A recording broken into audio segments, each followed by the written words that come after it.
Hello student, आज हम लोग देखेंगे इनऑर्गेनिक केमिस्ट्री का कोऑर्डिनेशन कंपाउंड का लेक्चर नंबर 4। आज के लेक्चर में हम लोग देखने वाले हैं हाइब्रिडाइजेशन, कोऑर्डिनेशन कंपाउंड का हाइब्रिडाइजेशन। उसके बाद हम लोग इसका स्ट्रक्चर देखेंगे। स्ट्रक्चर देखने के बाद इसका हम लोग मैग्नेटिक प्रॉपर्टी देखेंगे कि इसका मैग्नेटिक प्रॉपर्टी क्या क्या होता है, डायमैग्नेटिक, पैरामैग्नेटिक, ये सब हम लोग देखेंगे। ठीक, तो इसको शुरू करने से पहले कुछ क्वेश्चन दिए थे पिछले लेक्चर में आपको बनाने के लिए, वो आप लोग बनाए होंगे, तो उस क्वेश्चन को पहले देख लेते हैं, उसके बाद हम लोग इसको पढ़ेंगे। ठीक, तो 5 क्वेश्चन दिए थे। पहला क्वेश्चन जो था आपका वो था PT NH3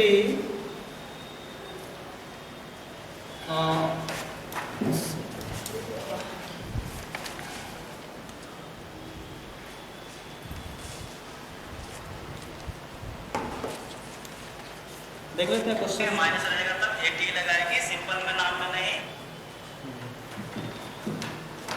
यहाँ 2 था और Cl4 था। ये क्वेश्चन था, तो इसको कैसे सोल्व करेंगे वो देखना था। इसका नाम लिखना था, IPS नाम लिखना था सबका। तो IPS नाम लिखने के लिए सबसे पहले इसका ऑक्सीडेशन नंबर लिखते हैं। इसको हम लोग क्या मान लेंगे, X, और NH3 का कितना होगा, 0, कोई चार्ज नहीं होता है। यहाँ बच गया Cl4, इसका 1 क्लोरीन का -1 और 4 है तो -4 इक्वल टू कितना हो जाएगा, 0, कहीं भी कोई चार्ज नहीं है। तो यहाँ से X का वैल्यू कितना निकल के आया, आपको 4 निकल के आया। ठीक, अब देखिएगा जब इस पर हम नाम लिखने के लिए जाएंगे तो पूरा पे चार्ज देखेंगे, तो पूरा पे चार्ज क्या है इसका, 0, मतलब ये क्या है आपका, मतलब ये हो गया आपका पूरा पे चार्ज 0, मतलब न्यूट्रल है। तो न्यूट्रल का नाम लिखने के लिए क्या करते हैं, जो सेंट्रल मेटल आइटम होता है उसमें AT जोड़ते हैं या नहीं जोड़ते हैं, नहीं जोड़ते हैं। तो नाम पहले लिखाएगा, तो पहले इसका नाम लिखाएगा, तो इसका नाम A से शुरू होगा, इसका नाम C से। तो पहले किसको लिखेंगे, A वाले को। तो A में क्या है आपका, एमीन है। कितना एमीन है, डाई एमीन। तो क्या लिखाएगा, डाई एमीन।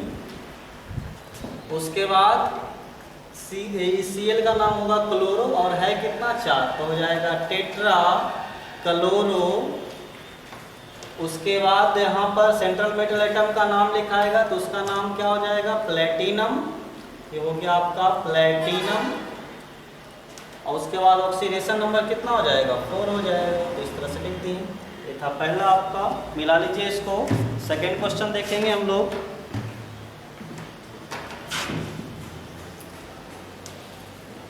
सेकेंड जो था आपका वो है K3Cr C2O4 होल 3। इसका नाम लिखना है, कैसे लिखा है। ठीक, तो सबसे पहले ऑक्सीडेशन नंबर, तो पोटेशियम का +1 होता है 3, तो कितना हो जाएगा, 3, ये हो गया +X। और C2O4 ऑक्जिलेट है, इसका -2 होता है, तो -2 × 3 कितना हो जाएगा, -6 इक्वल टू 0। तो यहाँ से X का वैल्यू फाइंड करिएगा, तो कितना हो जाएगा, 3 में से 6 गया, -3 इधर जाके कितना हो जाएगा, 3। ऑक्सीडेशन नंबर निकल गया क्रोमियम का, यहाँ पर कितना है जी, 3। अब नाम लिखने जाएंगे, तो पहले इसका नाम लिखाएगा, जो शुरू मिलेगा उसी का लिखाएगा। तो पहले पोटेशियम, क्या लिखाएगा यहाँ पर, पोटासियम। और बाहर वाला के लिए डाई ट्राई का प्रयोग नहीं होता, सिर्फ पोटेशियम लिखाएगा। फिर थोड़ा सा गैप देंगे, उसके बाद इस पूरा को एक साथ लिखेंगे बिना गैप दिए हुए। ये पूरा को एक साथ बिना गैप दिए हुए, इसमें थोड़ा सा गैप दे देंगे। इसमें पूरा को एक साथ लिखेंगे, तो पहले इसका लिखाएगा नाम, ये क्या है आपका, C2O4 का नाम होता है ऑक्जिलेटो। इसका नाम क्या है जी, ऑक्जिलेटो। है कितना, 3, तो क्या लिखाएगा, ट्राई ऑक्जिलेटो, ट्राई ऑक्जिलेटो। फिर क्या लिखाएगा, Cr का क्रोमियम होगा कि क्रोमेट होगा।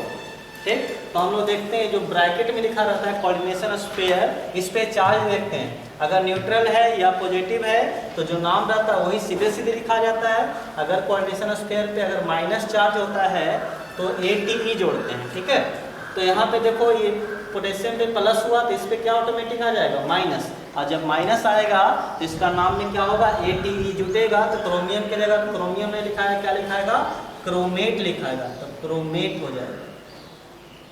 उसके बाद इसका ऑक्सीडेशन नंबर कितना हो गया आपका, 3। तो ऑक्सीडेशन नंबर हो गया आपका 3। ये सेकेंड क्वेश्चन था। अब हम लोग थर्ड क्वेश्चन देखेंगे। इनको लिखना लिख लीजिए जल्दी से।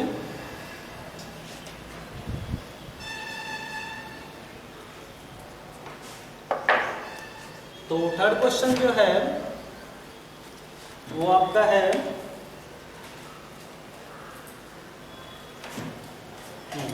CO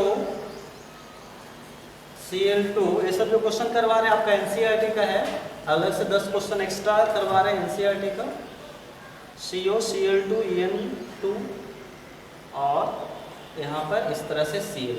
तो पहले ऑक्सीडेशन नंबर निकाल लो, इसका हो गया x, ये -2, En का 0 होता है और ये बच गया -1 = 0। En आपका इथाइलिन डाइएमीन है, इसका जो चार्ज होता है 0 होता है, इसलिए 0 लिखा गया। इसका -1 2 था तो -2 और बाहर वाला -1 = 0।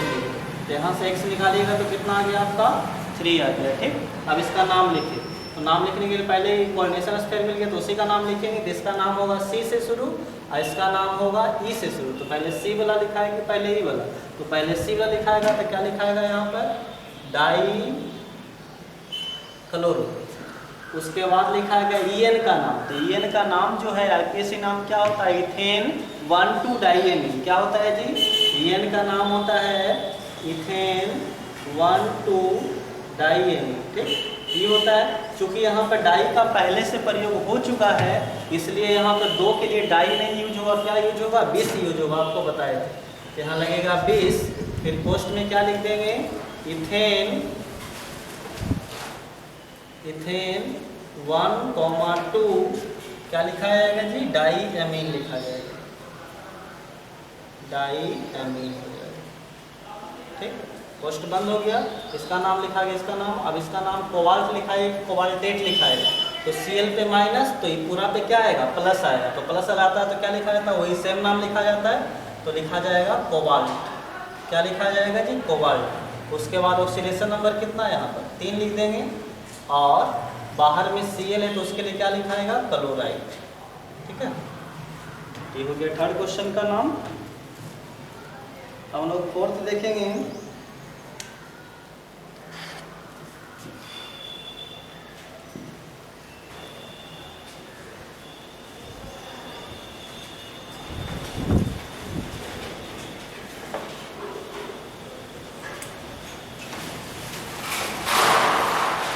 फोर्थ जो है आपका वो है CONH3 उसके बाद है CO3, फिर यहाँ पे आपका Cl। इसका नाम लिखना कैसे लिखाएगा, तो पहले ऑक्सीडेशन नंबर निकाल लेते हैं। x हो गया, ये 0 हो गया, ये -2 होता है, ये हो गया -2 और ये हो गया -1 = 0। तो यहाँ से x कितना निकल गया जी 3 निकल गया। ठीक है, तो इसका ऑक्सीडेशन नंबर 3 हो गया। अब नाम लिखिए एमीन और ई C से, ई A से और ई C से। तो पहले इसका लिखा जाता है कितना है 5 है, तो हो जाएगा आपका पेंटा। क्या हो जाएगा जी पेंटा एमीन, पेंटा एमीन। उसके बाद इसका नाम CO3 का नाम कार्बोनेटो होता है, तो क्या हो जाएगा कार्बोनेटो। उसके बाद CO का क्या हो जाएगा कोबाल्ट की कोबाल्टेट। तो देख लो ये माइनस हो गया तो इस पर क्या होगा प्लस, यानी कोबाल्ट होगा। फिर ऑक्सीडेशन नंबर कितना हो जाएगा आपका 3 हो जाएगा। फिर Cl है तो क्या हो जाएगा यहाँ पर क्लोराइड हो जाएगा। ठीक है, हो गया इसका नाम भी। एक क्वेश्चन और बचा हुआ, उसके बाद हम लोग आगे पढ़ेंगे। मिटा दे इसको।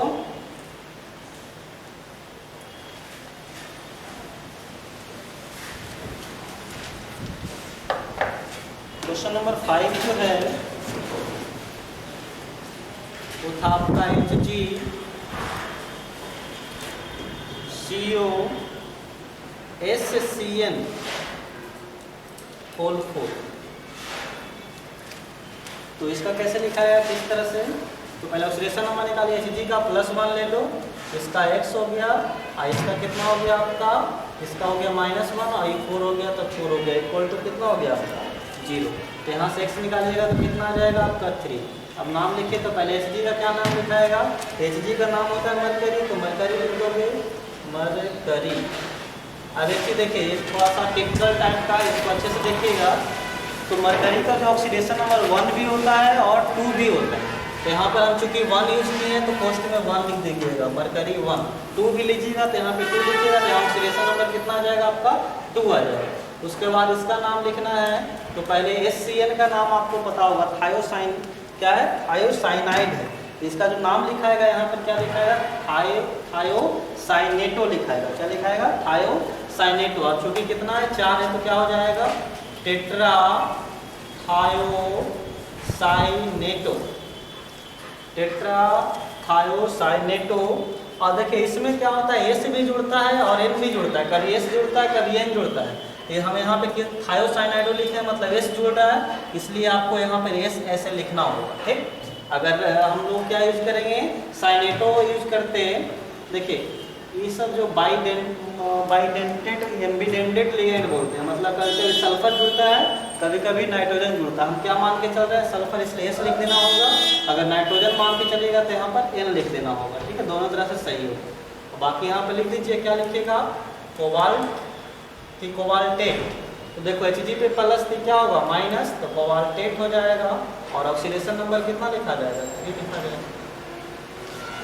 तो आपके नोट्स में भी बहुत सारा क्वेश्चन करवाया हुआ है नाम लिखने के लिए, IPSC नाम लिखने के लिए। उसके बाद 10 एक्स्ट्रा आपको NCERT से करवा दिए हैं। अब हम लोग जो मेन क्वेश्चन आप लोग का था, मेन टॉपिक जो था, उस पर आते हैं, ठीक है। उसको समझेंगे अच्छे से, इसको अच्छे से समझिएगा, आप यहाँ पे ध्यान दीजिए।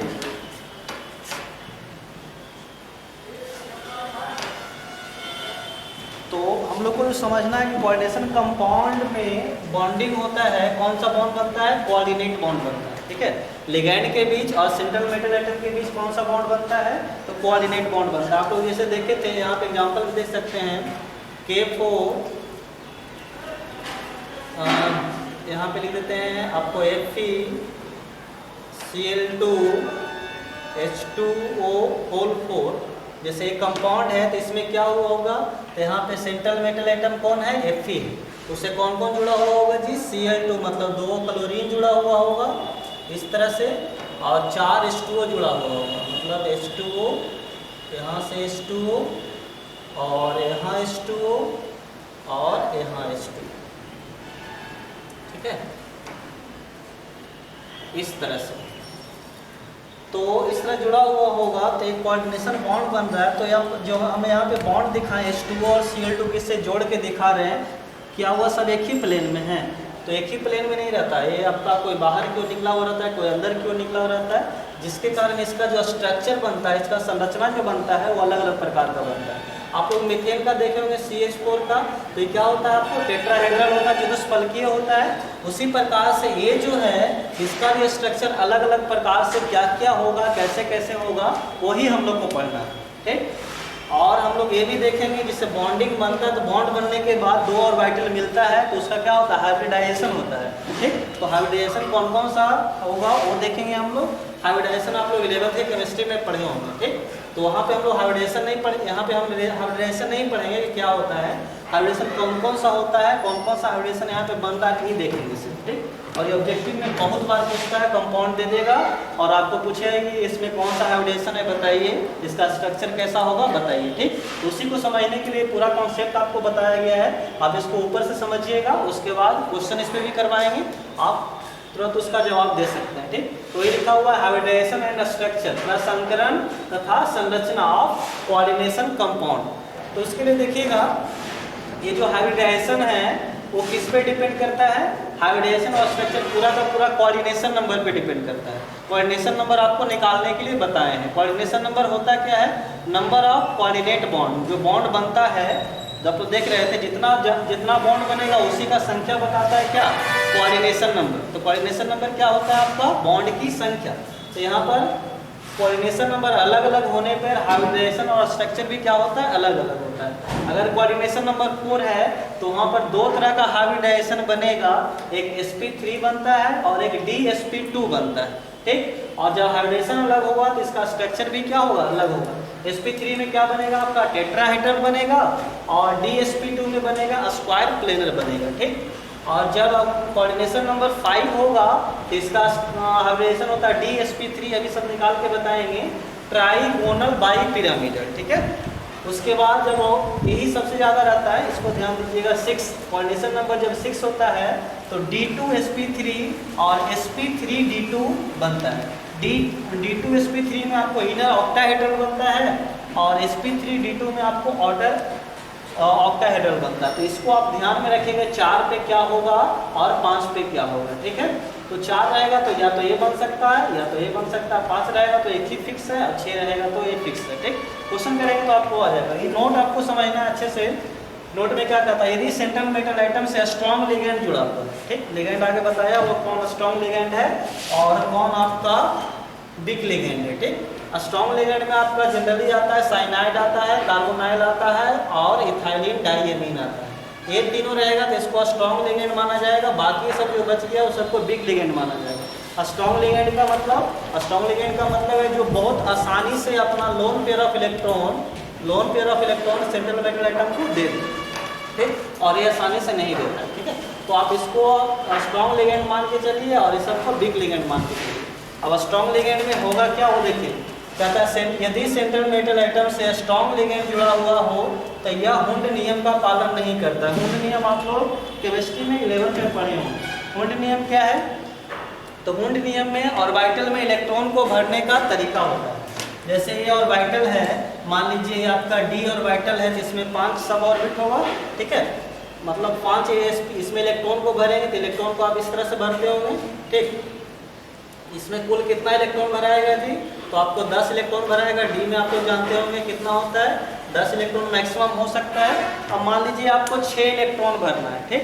तो 6 इलेक्ट्रॉन भरना है तो किस प्रकार से भर सकते हैं, तो हुंड बताया था कि जो इसमें इलेक्ट्रॉन भरता है वो क्या भरता है, किस तरह से भरता है, पहले एक इलेक्ट्रॉन सब में जाता है, ठीक। पहले एक इलेक्ट्रॉन सब में जाता है, उसके बाद जो इलेक्ट्रॉन बचता है वो दूसरा फिर जाना स्टार्ट होता है।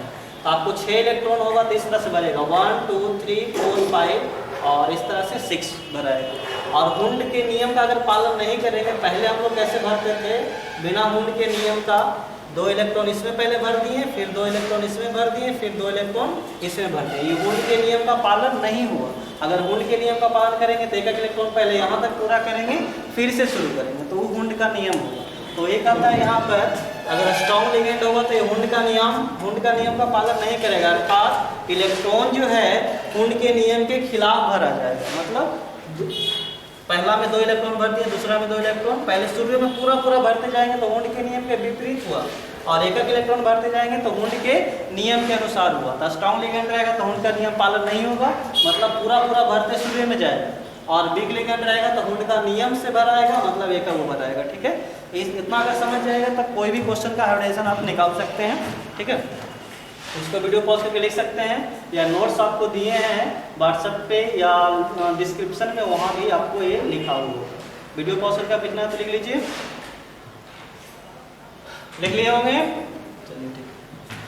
अब इस पर क्वेश्चन करवाते हैं, क्वेश्चन से पूरा समझ में आएगा आपको। निकालने के लिए आप बता सकते हैं, आपको आप भी निकाल सकते हैं, एग्जाम में भी आएगा तो।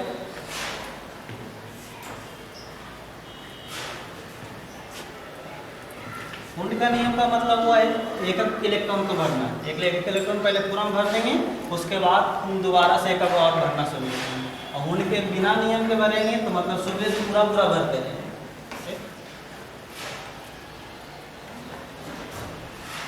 तो एक अच्छा सा क्वेश्चन हम लोग जो आपके नोट्स का उसी को लेते हैं।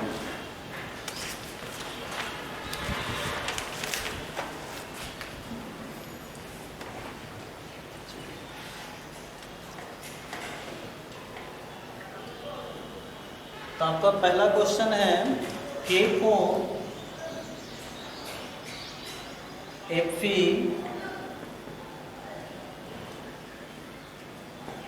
CN6।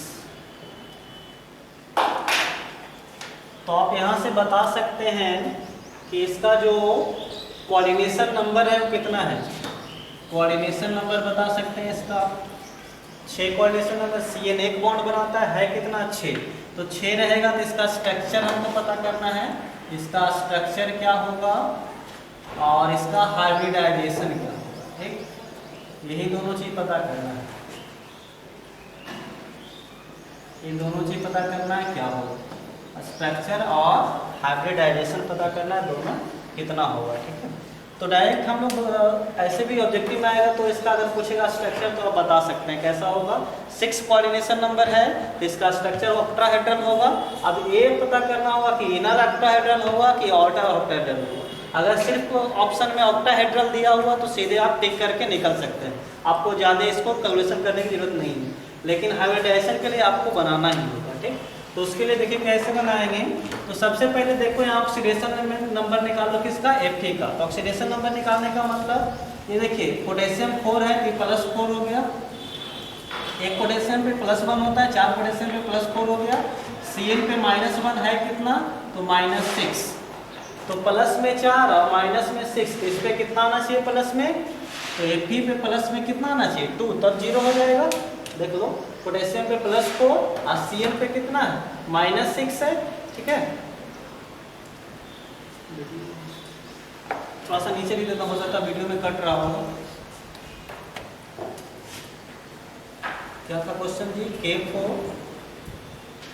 Fe Cl6, coordination number 6 वो ऑलरेडी निकाल चुके हैं। इसका कोऑर्डिनेशन नंबर कितना निकाल चुके हैं, 6। ऐसे भी दिख रहा है Cn एक बॉन्ड बनाता है कितना 6 को, तो 6 हो जाएगा। इसको देखो ये -6 हो गया, Cn पे कितना चार्ज होता है -1 है कितना 6, तो -6 हो गया। पोटेशियम पे +1 एक 4, देखो प्लस में 4 है माइनस में 6 है, तो Fe पे कितना आना चाहिए +2 आना चाहिए, यानी Fe का ऑक्सीडेशन नंबर कितना हो गया +2 हो गया। X करके भी आप लोग निकाल सकते हैं। अब आप Fe का सबसे पहले क्या करो, आप इसका इलेक्ट्रॉनिक कॉन्फ़िगरेशन लिखो। तो इलेक्ट्रॉनिक कॉन्फ़िगरेशन आपको लिखने आता है इस तरह से, पहला वाला है इसलिए बना रहे हैं 1s, क्या होगा जी यहाँ पर 2s होगा, 2p होगा, यहाँ 3s होगा, 3p होगा, 3d होगा, 4s, 4p, 4d। पहला क्वेश्चन ऐसा बना रहे हैं, अगला क्वेश्चन में नहीं बनाएंगे 4s। तो पहले इसमें भरेगा तो कितना हो जाएगा आपका 1s2, फिर किसमें भरेगा 2s2, फिर 2p6, फिर 3s2, फिर 3p6, फिर 4s2। कितना हो गया 10, 10 20 हो गया। और कितना Fe का कितना होता है 26 होता है, तो 6 और भराना किस में जाएगा, वो 3d6 में जाएगा। किस में जाएगा जी 3d6 में जाएगा। अब देखो आर्गन, इसके जस्ट पहले इनर्ट गैस कौन है, आर्गन है, तो आर्गन का 18 होता है 10, 8 18। अगर यहाँ तक देखें तो ये क्या है आपका आर्गन का है, ये जो है क्या है जी आपका आर्गन का है। तो इसको लिखने का तरीका है Fe, आर्गन इनर्ट गैस के फॉर्म में इलेक्ट्रॉनिक कॉन्फ़िगरेशन को भी लिखते हैं, तो यहाँ तक क्या लिख देंगे आर्गन इस तरह से। और बच क्या गया आपका 4s2 3d10, ये पूरा लिखा हुआ है आपको इलेक्ट्रॉनिक कॉन्फ़िगरेशन है किसके रूप में लिखा हुआ है, इनर्ट गैस के रूप में लिखा हुआ है। यहाँ तक इनर्ट गैस है, उसके बाद 2 इलेक्ट्रॉन किस में गया 4s में, और फिर किस में गया आपका 6s में। ये तो पूरा का पूरा Fe है, लेकिन हमको बनाना किसका है Fe +2 का।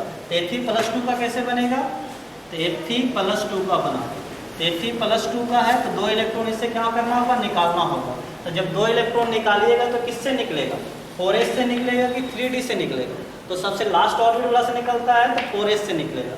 ये बच जाएगा कैसे, तो बच जाएगा आर्गन 4s 0 हो जाएगा, 2 इलेक्ट्रॉन निकल चुका है, +2 के लिए बना रहे हैं, +2 ना है यहाँ पर, +2 के लिए बना रहे हैं, 2 इलेक्ट्रॉन निकल चुका है और ये क्या हो गया है 3d6। ठीक, चलिए अब देखते हैं यहाँ पर। अब सब इस तरह से ऑर्बिट बना के देखते हैं किस तरह से।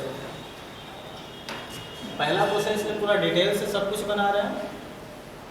ये हो गया आपका 3d हो गया, उसके बाद 3d6 हो गया, उसके बाद कौन सा आएगा 3d के बाद कौन आता है 4s आता है, 4s के बाद क्या आता है आपको 4p आता है। ठीक है, 4p के बाद क्या आएगा 4d आएगा।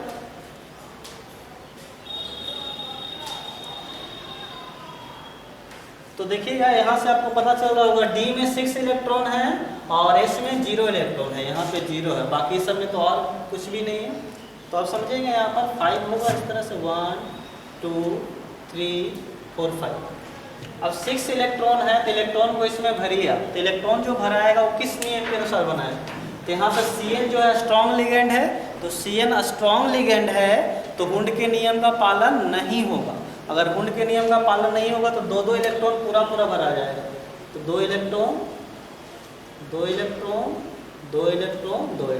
ठीक है। यानी यहाँ तक तो पूरा भरा हुआ है, यहाँ तक पूरा भरा हुआ है। तो जो Cn आएगा वो किस में अपना इलेक्ट्रॉन देगा? Cn जो आएगा इसमें अपना इलेक्ट्रॉन देगा, इसमें देगा, एक इसमें देगा, एक इसमें देगा। आपके पास कितना Cn है? 6 Cn है।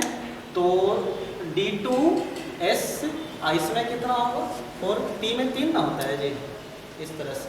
तो एक Cn इसमें आएगा आपका,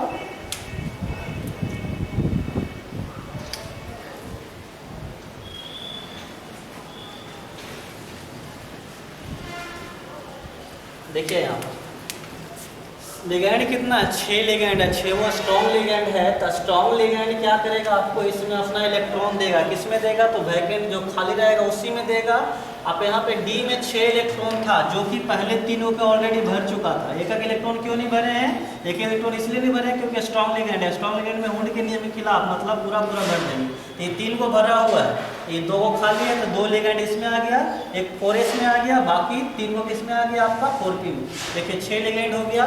तो अब जो हाइब्रिडाइजेशन होगा वो कौन सा होगा? हाइब्रिडाइजेशन आप लिख सकते हैं।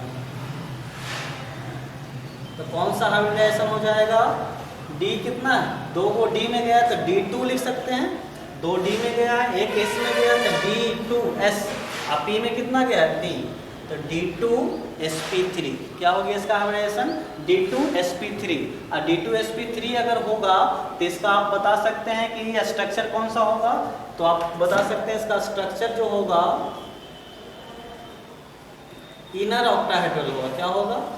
Inner octahedral.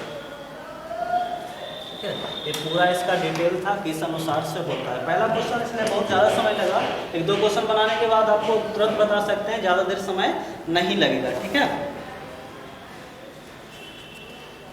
एक क्वेश्चन और लेते हैं, उससे आपको पूरा का पूरा समझ में आ जाएगा अच्छे से।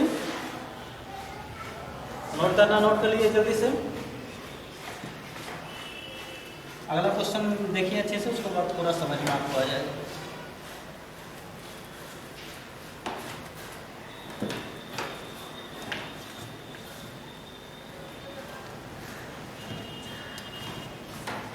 नेक्स्ट क्वेश्चन है K4 FeCl6। सेम क्वेश्चन है, सिर्फ यहाँ पर पहले साइनाइड था, अब क्या है यहाँ पे? क्लोरीन है। ठीक है, तो आप लोग देखे होंगे ये +4 हो गया, ये -6 हो गया, तो इस पर कितना आना है? +2। तो 80+2 का जो अभी हम लोग इलेक्ट्रॉनिक कॉन्फ़िगरेशन लिखे थे कितना लिख देंगे? फिर से बनाने की जरूरत नहीं है। Ar4s0 और 3d6 यही होगा। ठीक है, अब इसको मैं भरिए कैसे भराएगा, तो जल्दी से बना लीजिए। पहले D बना लीजिए आप। तो D में कितना होगा? तो 5 होगा, 1 2 3 4 5। फिर 4s होगा, 1 होगा, XL। फिर क्या होगा आपको? ये हो गया आपको 3D, ये हो गया 4s, इसमें 0 है, ये हो गया 4p हो गया, और क्या होगा फिर? 4d। ठीक, इसमें कि कितना होगा? 5 होगा। अब इलेक्ट्रॉन को भरना, इसमें 6 भरना, तो 6 एक भरे कि 2-2 भरे? तो यहाँ पे देखिए कौन सा लिगैंड है? बिग लिगैंड है। क्या है जी? बिग लिगैंड है। तो बिग लिगैंड में क्या होता है? एक भराता है हुंड के नियम के अनुसार। तो एक इसमें जाएगा, एक इसमें जाएगा, एक इसमें जाएगा, एक इसमें कितना हुआ? 1 2 3 4 5, एक और है, तो छठा इलेक्ट्रॉन इसमें होगा। ठीक, 6 इलेक्ट्रॉन भरा गया। अब इसके पास तो इलेक्ट्रॉन बचा नहीं है, अब लिगैंड आएगा अपना इलेक्ट्रॉन देने के लिए। तो किसमें दे सकता है? इसमें दे सकता है। इसमें एक इलेक्ट्रॉन खाली, एक इलेक्ट्रॉन जो भी लिगैंड होता है एक पेयर देता है, लोन पेयर देता है इलेक्ट्रॉन, इसमें तो दे नहीं सकता है, उसको पूरा खाली चाहिए।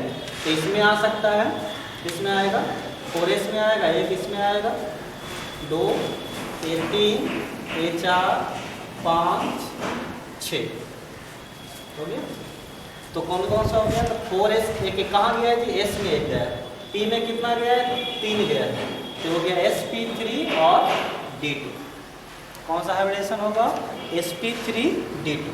ठीक है, और स्ट्रक्चर कौन सा होगा? तो sp3d2 का होता है आउटर ऑक्टाहेड्रल। आपको करना क्या, इलेक्ट्रॉनिक कॉन्फ़िगरेशन लिखिए, उसके बाद जो बचा हुआ है, जो खाली थोड़ा सा खाली है, जो पूरा भरा हुआ है पहले उसको छोड़ दीजिए, उसके बाद जो थोड़ा बचा हुआ है उसको लिख दीजिए, उसमें इलेक्ट्रॉन को भर दीजिए बिग के अनुसार, एक को भराएगा बिग में और स्ट्रॉन्ग में दो को भराएगा। उसके बाद जो खाली बचा हुआ उसमें आप क्या भर दीजिए, लिगैंड भर दीजिए जितना आपके पास है, जिसमें गया है उसी को लिख दीजिए। एस में 1 गया तो 1 लिखा, एक ऊपर लिखा था नहीं, पी में 3 गया तो sp3 हो गया, डी में कितना गया 2 गया, sp3d2 हो गया इसमें, ठीक है। और एक क्वेश्चन देख लेते हैं।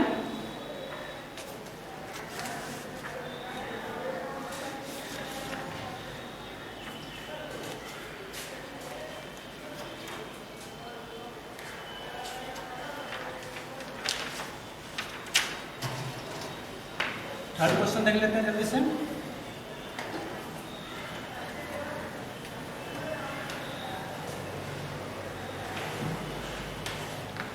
थर्ड क्वेश्चन जो है आपका वो है NiCl4।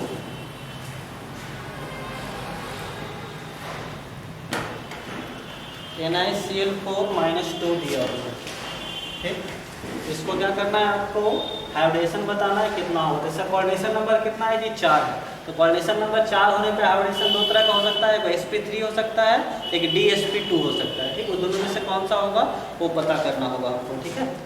तो निकेल का हम लोग जानते हैं परमाणु संख्या कितना होता है, तो निकेल का परमाणु संख्या 28 होता है। कितना होता है जी 28। ऑक्सीडेशन नंबर कितना होगा इसका, तो ये हो गया -2, यहाँ पे कितना है आपका -4 ही हो गया, तो -2 आने के लिए -4 है तो यहाँ पे कितना होना चाहिए +2 होना चाहिए। कितना हो जाएगा आपका +2। अब देखो -4 अब +2 कितना हो जाएगा -2 हो जाएगा, ठीक है। यानी 28 के लिए नहीं बनेगा, किसके लिए बनेगा, निकेल +2 के लिए बनेगा, मतलब जो बनना चाहिए उसमें से 2 क्या हो जाएगा घट जाएगा।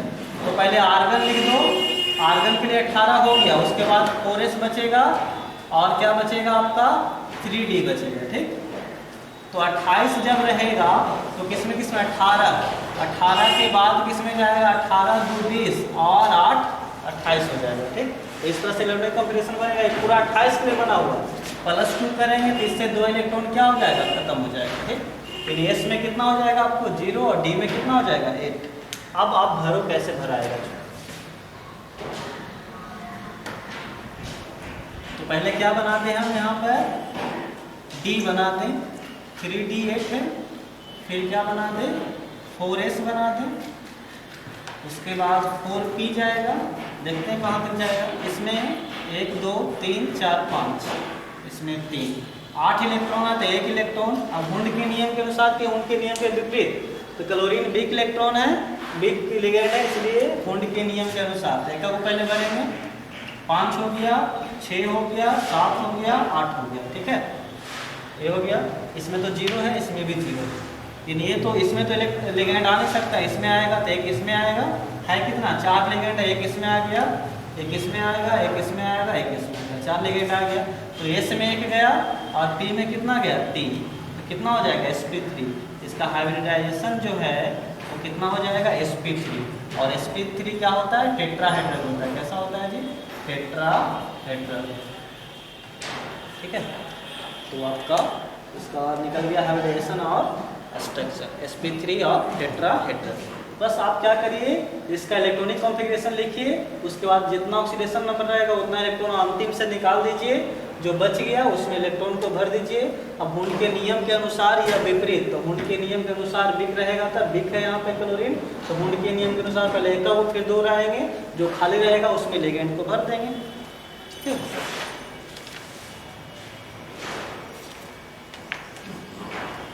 तो क्वेश्चन और है, जल्दी से देख लेंगे, आप लिख लीजिए इसको।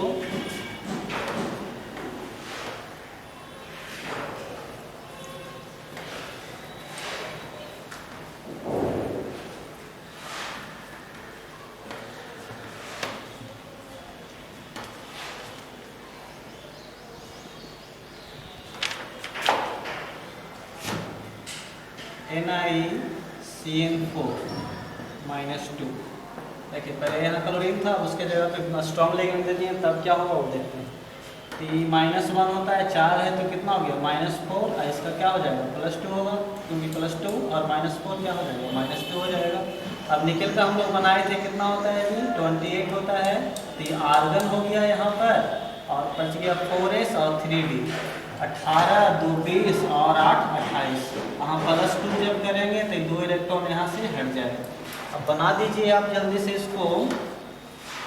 तो पहले क्या बना दीजिएगा 3d बना दीजिए, 1 2 3 4 5।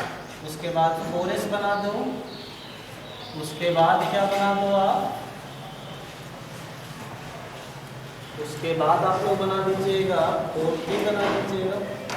अब इलेक्ट्रॉन को भरना है, तो क्या है आपका स्ट्रॉन्ग लिगेंड है, तो स्ट्रॉन्ग लिगेंड होगा तो कैसे भराएगा, 2 इलेक्ट्रॉन, 2 इलेक्ट्रॉन, 2 4 2 6 और 2 8, ठीक है। इतना ही में भर के ये दोनों खाली रह जाएगा, एक लिगेंड इसमें आएगा, एक इसमें आएगा, एक इसमें आएगा और एक इसमें आएगा।